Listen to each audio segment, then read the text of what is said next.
3 years ago, I moved from San Francisco to Hawaii, and then I quit my job for entrepreneurship. I worked for over 10 years in Silicon Valley, first at Google, then I earned my MBA, and then I was a marketing director at a tech startup. I am super thankful for my experiences there and what I learned, and it was time for me to move on and create my own path. I was pretty burnt out, and I felt like I was living this life that was good, but it wasn't really for me. And when I moved to Hawaii, that's when I started creating videos online. And in sharing my everyday life on YouTube, Instagram, and TikTok, I built a community as a content creator, and I am super thankful for this. In this video, I'm gonna give a real update on how it's going and how the transition has been, because it's been a lot.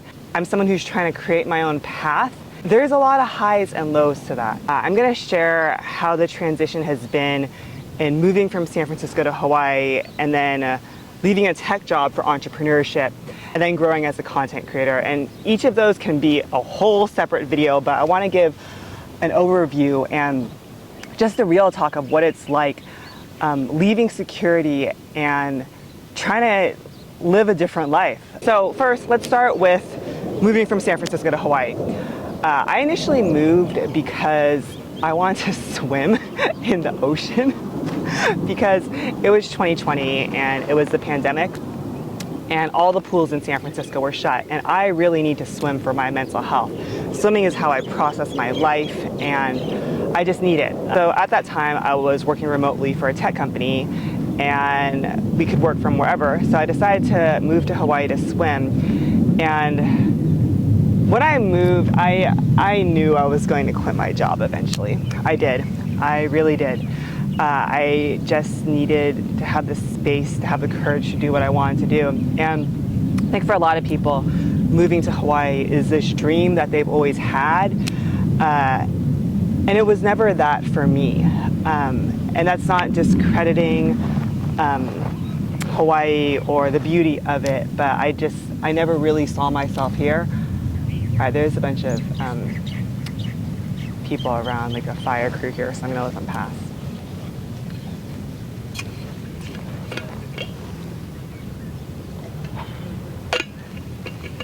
And moving locations actually wasn't that hard for me because I'd previously moved in the past. I studied abroad in Hong Kong, I lived in London for a year, I went to grad school in Michigan, so I was familiar with moving. So actually moving, I was open to it. I did not know that many people in Hawaii, or actually I didn't know anyone. I do have relatives here, distant relatives. How are we related? I don't know. It's our great-grandparents, something like that. Okay, this wind is getting a little intense.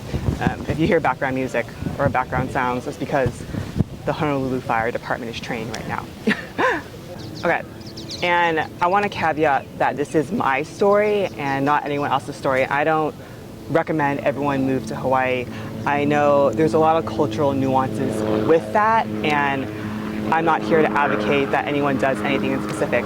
So in terms of the beginning, when I moved, it was challenging because you have to form a new community, and that's just hard any place you move. Now, 3 years later, I'm very thankful that I found my community.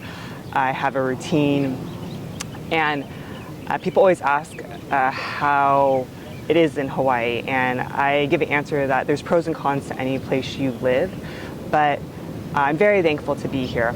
And there's a lot I've learned being in Hawaii. The number one thing I tell people is if you respect the land and the people, you will be given respect. And if you show aloha, that will be given to you in return. So I have found that to be the case with me.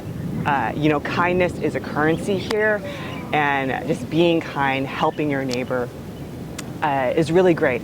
And I would also summarize the difference between San Francisco and Hawaii can be seen in the first question people ask you. In San Francisco, people ask you, what do you do? Here in Hawaii, people ask you, where are you from? So in San Francisco, it's what do you do? And the conversation is more about work, because a lot of people move there for their career. In Hawaii, it's where are you from?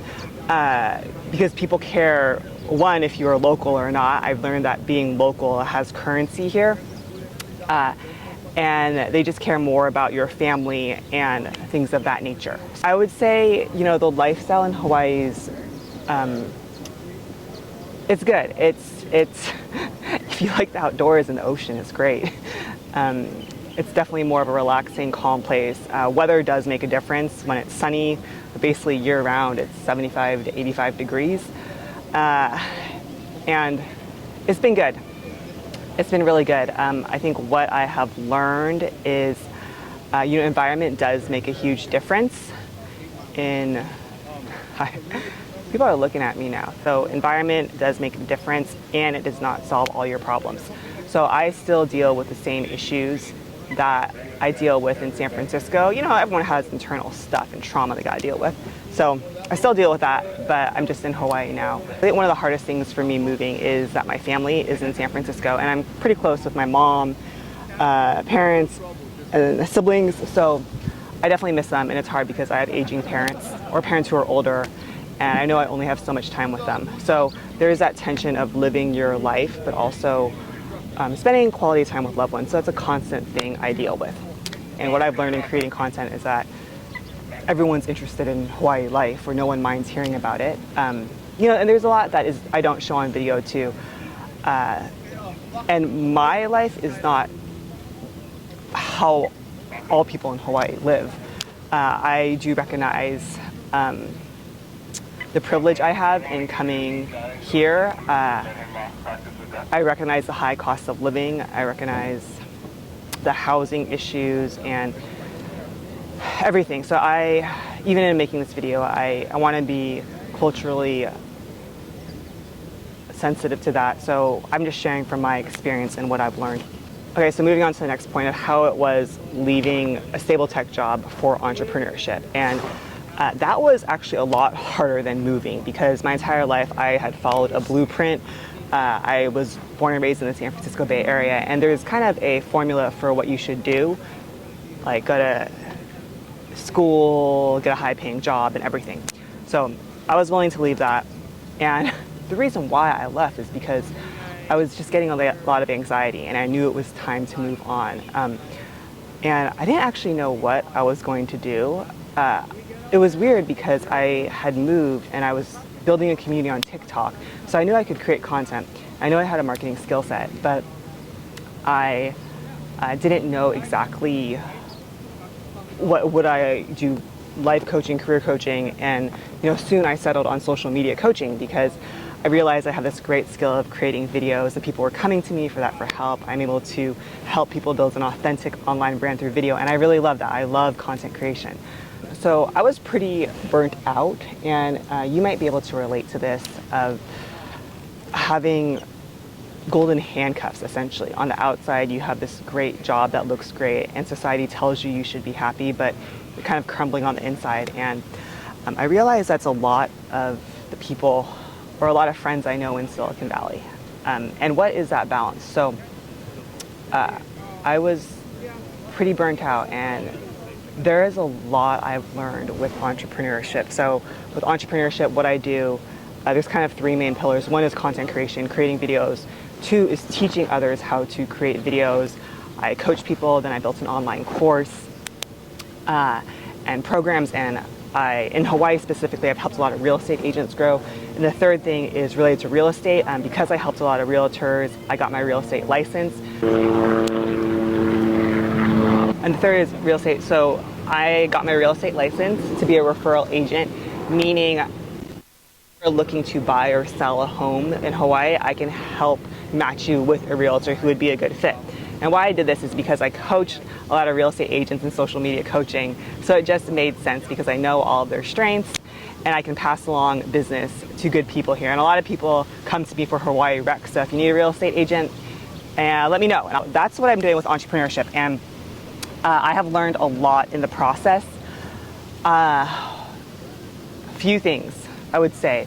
You can make money, but to make money in a way that is true to you, in a way that you want to, is more challenging.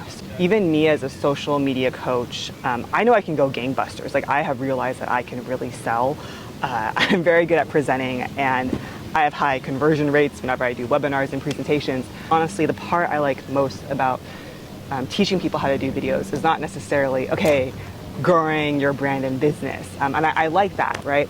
I've helped a top realtor here get over $10 million worth of leads from social media, which is crazy, right? But I think one of the things I like the most is being able to build confidence through people through video. So the story that means the most to me is I worked with one real estate agent, and she was from Japan, and she was really hesitant to do videos because English is her second language. And she said, after I worked with her and she took my program, she said, I realized I could just be myself. I didn't have to be like all other realtors. I can just be natural. And that for me was so meaningful because it gave her confidence. So that's really what I like about doing videos and coaching people is being able to instill confidence in people to show up as themselves and to tell their story and to realize what they bring to the table. So anyway, going back, like with entrepreneurship, I realized like I can make money, but can I do it in a way that is true to me? Because there's so many people online who are just out there like, oh, I'm going to help you do this, financial freedom. And I don't want to encourage everyone to be an entrepreneur. I'm not here to tell everyone, oh, quit your job, become a digital marketer, all that stuff. Like I want to encourage people to be who they are and to stay true to them. So that's I think another thing I've realized with entrepreneurship is I'm at that stage now where it's about scaling and growth. So yeah, I can get a sale, but how do you put this on reoccurring subscription income? In other words, yeah, it's different to scale and grow. So I'm working on that now. And I think another thing I've learned is burnout can happen with entrepreneurship as well. So I was burnt out as a tech worker, right? And sometimes I get burnt out now too. So you have to find the balance. I once read, burnout happens when you're not doing enough of what you love. And what I love doing is content creation and creating videos because it's a way for me to connect with others. So doing what you love and doing what you're passionate about really helps with burnout because then you have something to motivate you and keep you going. So even as I'm building a business and I do social media coaching and real estate, I always come back to content. I always say, I want to be a great storyteller, and this is what I love doing, creating videos and telling stories. So you always just got to do what feeds your soul, and for me, that's content creation. I definitely would say entrepreneurship is not for everyone. You really have to put yourself out there, and I will do that. I will go gangbusters because I realize the benefit also of creating videos and doing this. Like I'm very comfortable with it, but I don't think entrepreneurship is for everyone. Another thing I've learned is money does not buy courage. So when I quit my job, I was super scared because I'm Asian and leaving like a paid job for entrepreneurship, it is really scary, right? And I've been able to figure things out with entrepreneurship and everything, largely because I just go for it, right? But I realize money does not buy courage because I have friends who do not need to work at all, or people who are multimillionaires or whatever, and they don't have the courage to go after the dream on their heart. So and I will give myself that. I will say that I have courage and I have guts to put myself out there and swing for the fences. And I think I've just built confidence over time in taking small steps. Money does not buy courage, and it does not buy you the wherewithal within you to go for it. Money can help. It definitely helps. You need it. It's a tool, but it cannot buy you the intangibles. In terms of if I regret doing entrepreneurship, I don't regret it. I've learned a lot. Will it work out? Who knows? But I've learned a ton through myself. Like entrepreneurship is great for personal growth. Okay, and the third thing I'm going to talk about is how it's been growing as a content creator, and this has been the most interesting thing. It's something I did not really foresee in my life happening, and I'm so thankful that I can create content and spread my message. The most amazing thing about content to me is I can share something that I'm interested in, share my life, and it's able to reach people around the world. I can connect with you deeply. Like content creation, storytelling is my best life. So I'm so thankful for that. And I've learned a lot through it. One, being authentic is key, and people can tell if you are real on video.